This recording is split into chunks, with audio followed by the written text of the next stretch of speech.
this championship series against TNT?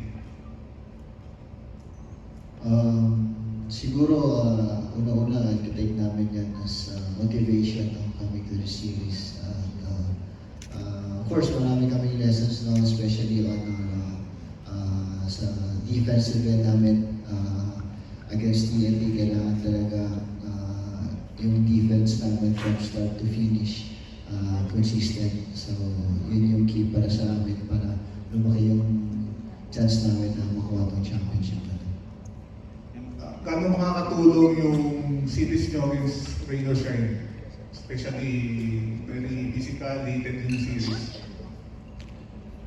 Ako ba rin? Ikaw ba din?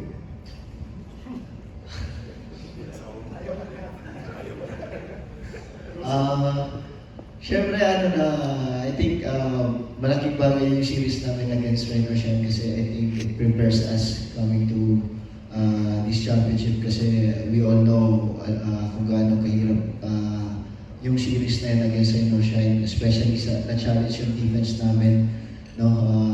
Kung paano kami mag-sprint back sa defense. I think malaking bagay yun para marami kayong makukuha doon sa game na yun na dadalhin namin against TNT.